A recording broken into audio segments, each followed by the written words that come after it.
What stands out to me the most are the icons. These are the shoes that are timeless.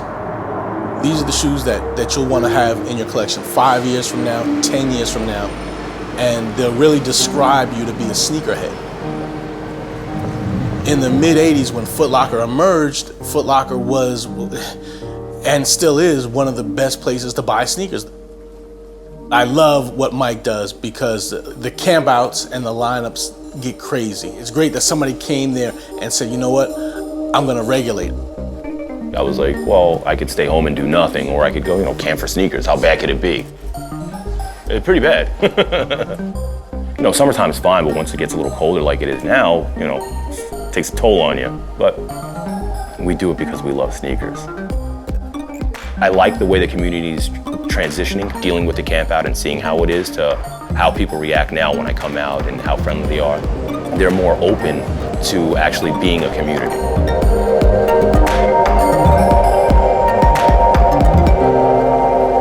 So many times you'll meet somebody, it's like, oh, I never really knew that there are people who are like me into shoes, and like, because of Crep City, I'm able to meet these people. I love the fact that we've been able to create an event and an online platform that sort of can bring all those sort of people together. The first pair I really bought in Footlocker was the Island Blue Prestos. That was when first time I really spent my money, and a good amount of money, on a pair of shoes. People like what we do because I think the UK community is pretty close. My cousin Jeanette, she came back from Florida with the Air Jordan 5s. These just blew my mind. I know for a fact that is the point at where the obsession grew for me. When you start keeping the boxes, that's when you know you're kind of getting into something. It's almost like an addiction, I guess.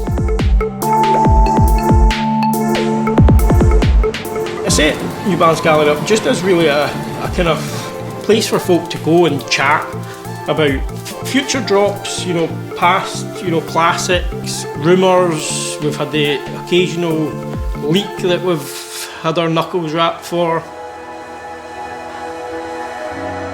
We started it to write about what we're interested in, and that's what we keep doing, because we feel like we represent a lot of girls that are similar to us who weren't being represented before.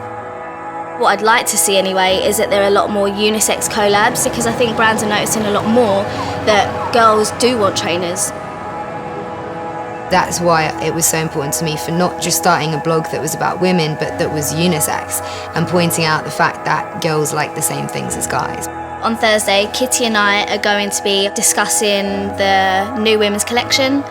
I think the event Sneakerness is right now, it's like a brand. It's not only a convention or event, it's like family. My all-time favorite is the Air Max 90. Yeah, I played with them, I slept in them. For me, it's like a kind of perfection. Yeah, I guess Cortez really brought me into the sneaker game at 13, after Forrest Gump. When I saw those, I was like, yeah, these are sick. And it was a Footlocker exclusive. When that arrived from Japan, I kid you not, I literally stared at that for hours. Like you smell inside the shoe. Nothing better than new shoe smell. I eventually found them in my size, so yeah, that was a good day for me. And it's intoxicating. What can I say?